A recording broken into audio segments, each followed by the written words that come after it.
Жалпы химиялық инерттілік алкандарға тән қасиет. Көміртек, сутек және көміртек байланыстары тұрақты және берік болып келеді. Сол себепті олар жоғары температурада қыздырылғанша немесе ультракүлгін сәулеленудің әсеріне ұшырамайынша үзілмейді. Алкандардағы көміртек сутек байланысы аздап қана поляризацияланған.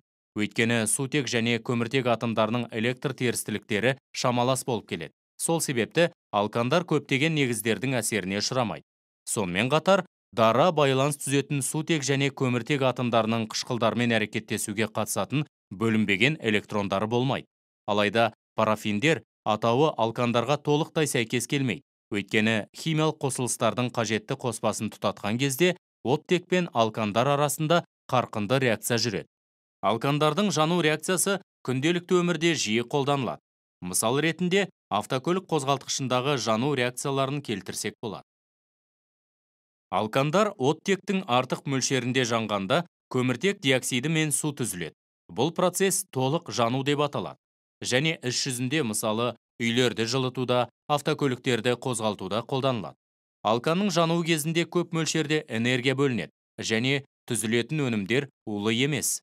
Егер оттек жеткілікті мөлшерде болмаса, көміртек диоксиді мен судан бөлек көміртек моноксиді де түзіледі.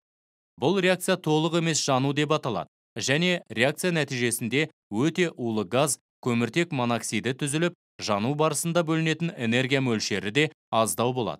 Сондықтан бұл реакция жағымсыз реакциялар қатарына жатады.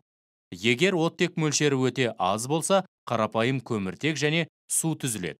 Толық емес жанудың бұл түрі де жағымсыз саналады. Өйткені бөлінетін энергияның мөлшері өте аз болады.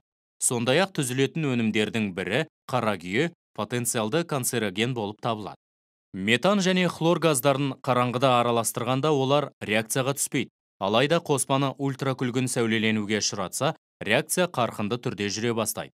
Бос радикалды орынбасу реакциясы деп аталатын бұл реакция 3 сатыда жүреді. Олар тізбектің басталуы, дамуы және үзілуі деп аталады.